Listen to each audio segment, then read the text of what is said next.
Tamim Iqbal world class batsman নয়। আন্তর্জাতিক ক্যারিয়ারে ব্যাটিং গড় মাত্র 35.3 নয়, যা একজন ওপেনার হিসেবে যথেষ্ট নয়। তামিম বলার মতো বাংলাদেশের হয়ে তেমন কোনো ট্রফি নিয়ে আসেননি। তামিম প্রচুর ডট খেলেন। সবকিছু আপনার মেনে নিতে হবে, সেই সাথে এটাও মানতে হবে বাংলাদেশের প্রেক্ষাপটে তামিম ইকবালের মতো ওপেনার এর আগে কখনো আসেনি, বর্তমানে তো নেই। ভবিষ্যতের কথা না হয় ভবিষ্যতের হাতেই তোলা থাক।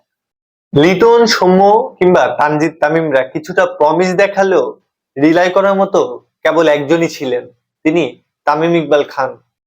বরিশালের তৃতীয় ম্যাচে খুলনার এগেইনস্টে তামিম করেছেন 48 বলে 86 রান এবং তিনি নট আউট ছিলেন।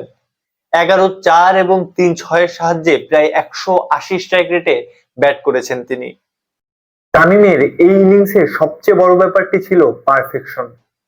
কাভার ড্রাইভ, স্কোয়ার কাট, স্ট্রেট ড্রাইভ, এমনকি অফ সাইডে তার আধিপত্য, এসব দেখে একটা জিনিসই মনে হয়েছে তামিম যেন 2015 থেকে 19-এর সেই প্রাইম টাইমে রয়েছেন।